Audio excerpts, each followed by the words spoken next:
Welcome to the installation video for the Vector Technics propulsion system.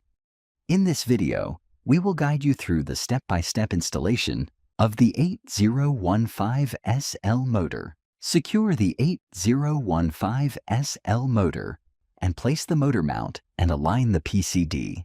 Use only the recommended M4 by 10 mm mounting screws. Insert all screws loosely before tightening.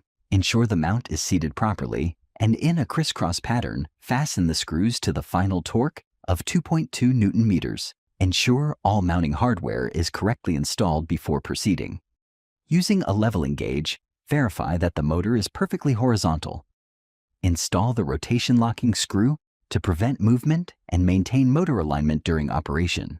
Place the 3010 propeller onto the motor mount. Use only the recommended M3 by 12 mm propeller mounting screws.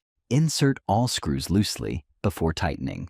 Gradually tighten in a crisscross pattern to maintain even pressure across the mounting interface. No gaps should be visible between the mating surfaces. Tighten all screws evenly to a final torque of 2.2 Nm. Perform a final inspection. The propeller should be secure, correctly aligned, and free from movement or wobble. With that, your motor and propeller assembly is complete, safe, secure, and precise. That's Vector Technics.